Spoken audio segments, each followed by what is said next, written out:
Bonjour tout le monde, comment allez-vous? Mon nom est Nick, j'espère que vous avez passé un bon week-end. Bienvenue dans la vidéo d'aujourd'hui. Aujourd'hui, on va parler des programmes fédéraux et provinciaux de travail qualifié. Et aussi, on va faire la comparaison des frais d'immigration et les frais de traitement. S'il vous plaît, n'oubliez pas de vous abonner à ma chaîne YouTube et de partager la vidéo.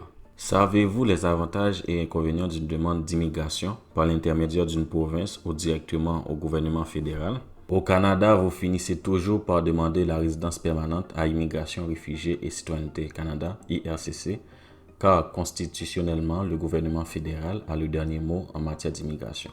Cependant, vous pouvez également demander à une province de répondre de votre demande de résidence permanente. Si vous postulez avec succès à un cheminement provincial, vous obtiendrez un certificat de nomination.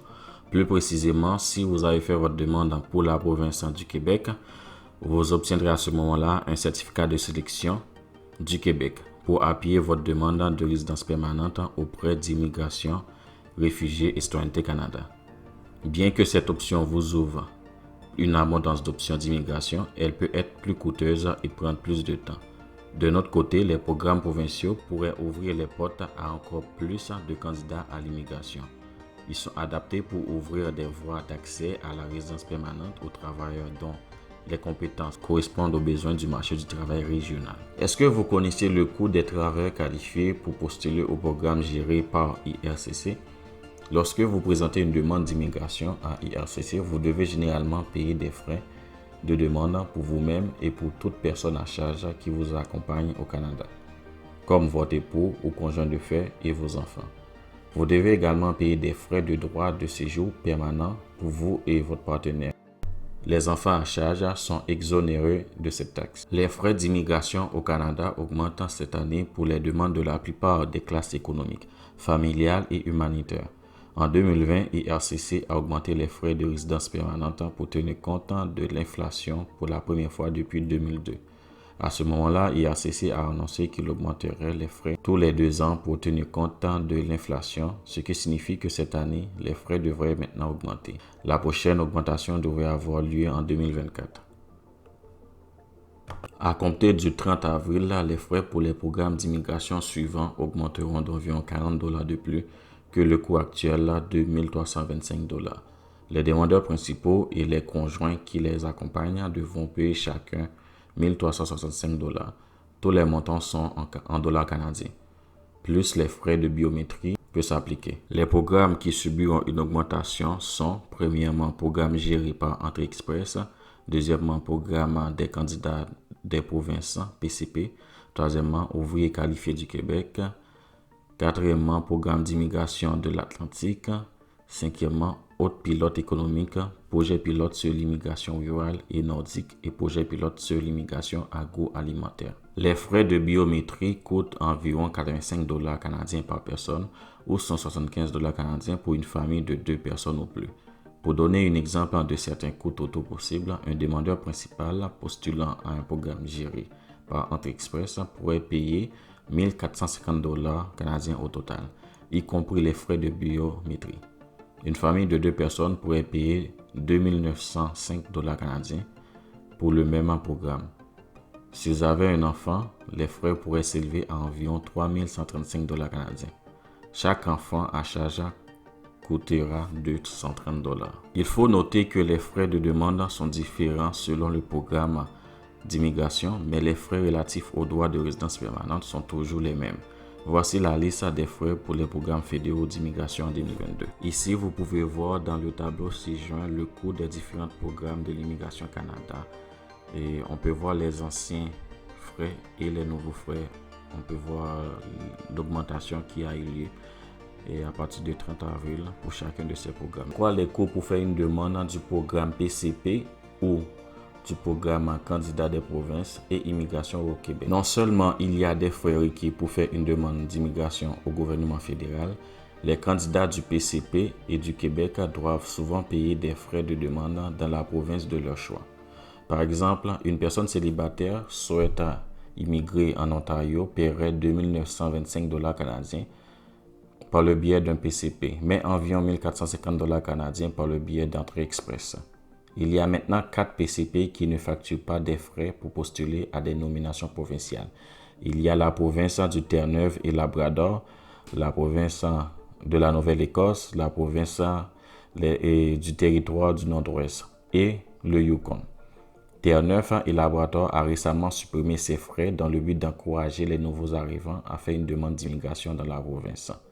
Les travailleurs qualifiés qui postulent dans d'autres provinces peuvent s'attendre à payer entre 250 et 1500 $ canadiens. Savez-vous la différence qui existe entre le programme de nomination provinciale de base et le programme de nomination provinciale améliorée? La différence entre les PNP de base et améliorée dépend du fait que les candidats aient ou non un profil entrée express. Les PCP de base sont gérés par le gouvernement provincial, alors que les PNP améliorés sont ouverts juste aux candidats de l'entrée express. Il faut noter que ceux qui sont admissibles à un PCP amélioré sont admissibles à un programme géré entrée express tel que le Programme fédéral des travailleurs qualifiés, FSWP, la catégorie de l'expérience canadienne CEC ou le Programme fédéral des métiers spécialisés FSTP. L'avantage d'être dans le bassin entrée express est la possibilité de faire une demande d'immigration directement à IRCC, Immigration, Réfugiés et Citoyenneté Canada. Étant donné que IRC a le dernier mot sur qui obtient la résidence permanente, faire une demande d'entrée express est plus simple que de faire une demande de PCP. Alors que lorsque vous postulez pour un PCP, vous faites d'abord une demande de nomination auprès de la province choisie, puis une demande de résidence permanente à la suite.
Les candidats à l'entrée express qui reçoivent une nomination provinciale reçoivent 600 points supplémentaires pour leur score du système de classement global CRS.